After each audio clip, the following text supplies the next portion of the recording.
So today we're going to be looking at a really crazy place. It is called Object 99, and it was Josef Tito's private villa.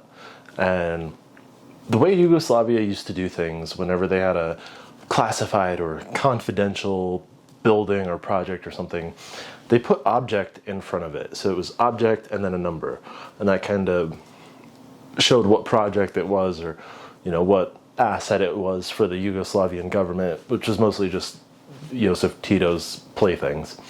So this is Villa Izvor, is the proper name of it. And before I start this, I just had to say a few things.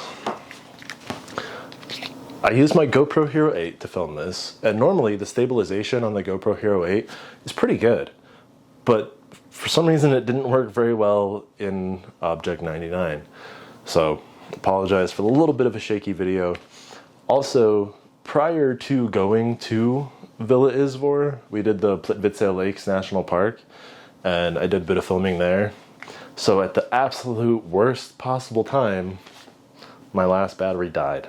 So, prefacing the video with that, go into it with that mindset, and let's explore the Yugoslavian Object 99.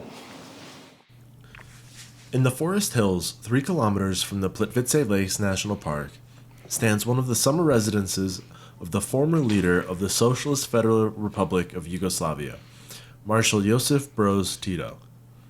The national park is the most visited tourist attraction in Croatia and is included in the UNESCO World Heritage List, although few visitors know of the abandoned place situated nearby. After going to the Plitvice National Lakes, it is a really, really cool thing to see, and it is a wonderful day out, especially if you love crowds. I could have bypassed it and been okay, but it was kind of cool to see. The former villa is officially called Villa Izvor, but was also referred to as Object 99. It is suggested that the second name was not only used by the staff who worked there, but also by several local residents of the area. There is one gruesome guess as to how this villa got its secondary name. Right? It is rumored that there were 99 prisoner fatalities during the villa's construction, because the villa was constructed by prisoners. Why pay people a wage to build something for you when you can just take political prisoners and make them do your work for you, right? So, not only is it rumored that possibly 99 prisoners died during the construction, but that also shows how, or sort of explains why, there has been a lot of decay a little bit faster than normal. I don't think that these prisoners were exactly the world's greatest craftsmen, if you will. But, like a lot of the information surrounding Villa Izvor, there is a lot of confusion and a lot of stuff that can't exactly Seriously, be what proven. kind of fucking asshole do you have to be to bust out all these After World War II, construction began on the mansion as a summer residence for Tito and other members of the country's political and military elite. Due to a lack of records, it's impossible to state the precise dates, but the general consensus is that the project ran from around 1948 to 1953. Hundreds of prisoners were forced to work on the construction project, many of whom were political opponents of the Yugoslav regime. Such labor was sourced from the famous Goli Otok prison. The total area of the completed villa was around 6,000 square meters. There were separate rooms for billiards, bowling alley, a cinema, and a restaurant that seated 150 people. Above the front door, there was a wooden sign with the inscription Villa Izvor. A marble staircase on either side of the entrance led to a second floor sort of atrium. The mansion was divided into 2 parts, one of which was exclusively for Tito, with a magnificent view of the forest area. The other part had 20 separate apartments for guests and officials. Object 99 became Josef Tito's secret hideout, as well as the most expensive presidential residence in the entirety of Yugoslavia. This was because green slate from the Medvednica Mountains in central Croatia and rare wood were used to construct the building. A secret additional feature was a half-mile-long tunnel beginning in the basement that was installed so that Tito and his guests could escape in the event of impending danger. We will see this tunnel later in the video. And this is where my camera died, unfortunately. But you still get to see a good portion of the tunnel. Despite the grandness of Villa Izvor, Tito rarely actually spent any time here. Records suggest that he went there only 3 to 5 times. However, the building was rarely empty, as the Yugoslav military used the palace for different parties. Having been there, and if you just had free reign to go there in its heyday and do whatever you want, take the family up, watch some movies, play some pool, do some bowling, huge restaurant, drink all day. The place would be amazing just to go to. Villa Izvor was still used until the start of the Croatian War of Independence in March 1991. During the war, until November 1995, the building was occupied by Serbs from the Yugoslav People's Army. When the war ended, the property came under protection of the Croatian National Guard and was then monitored by staff from the Plitvice Lakes National Park. The park employees kept the former presidential residence in good condition until the early 2000s, when they just abandoned it for some reason. After that, people began to loot Villa Izvor, and street artists gained access to the building and used the walls for their graffiti. All the graffiti in here is absolutely horrible.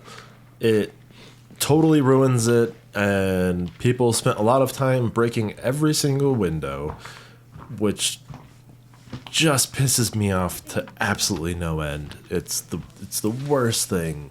Some graffiti can look okay, but it's all shit. All of it. Every time. Yeah, they were if you look at the bottom. No offense to any quote-unquote street artist. The world would be better off without you. Leave your spray paint at home. Visit this place. See it. Don't destroy things. Today, the former mansion belongs to the Croatian government. In 2006, the president of Croatia, I can't pronounce that guy's name, visited the villa, and the building was subsequently listed as a property of significant cultural heritage awaiting restoration. A plan appeared to restore Villa Izvor, but it was never implemented. The idea of converting it into a hotel also never came to fruition. In 2015, the Croatian Ministry of Public Administration announced a private investment initiative in 100 public properties, including Villa Izvor. Despite interest from 22 companies, the idea was shelved after the Ministry for the Environment and Conservation groups protested. I don't know. It was argued that the building's restoration could pose a threat to the Plitvice Lakes Park's ecosystem and its UNESCO World Heritage status. Without its World Heritage status, the park might not attract the 1.2 to 1.8 million annual visitors it currently hosts. And that being said, Plitvice Lakes is a really cool place to see, but actually going there, it's super crowded. If you don't like crowds, just look at the pictures on Google. As somebody who doesn't like crowds, Mrs. Wandering Lens was stoked. She loved it. Wonderful place, but that's also... Tourist traps are more of her thing. But for me, I like to go to places like this. Plitvice Lakes, cool to see. Not really worth the admission in the crowds, so that's just my 2 cents. But I think so.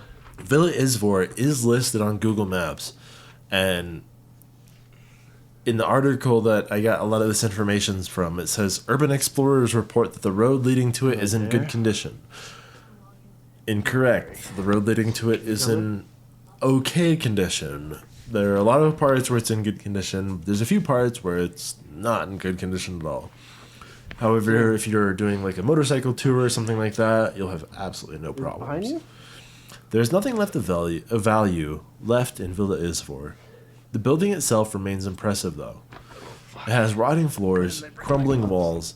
This ruined residence is considered dangerous to explore. I didn't really think it was that dangerous until I went into sort of the tunnel, and that was mostly because I didn't have any sort of like respirator or anything with me, which probably would have been good because you can like, in the video, you'll be able to see the air. So this one's going to be kind of short, just sort of a super cut of all the more interesting places of Villa Izvor. I ended up recording 43 minutes of footage for the entirety of this, which I will release as a sort of a complete walkthrough of Villa Izvor. Are you in But here? that's all I have for you guys for this one. I really hope you enjoyed it, and I'll catch you all next time.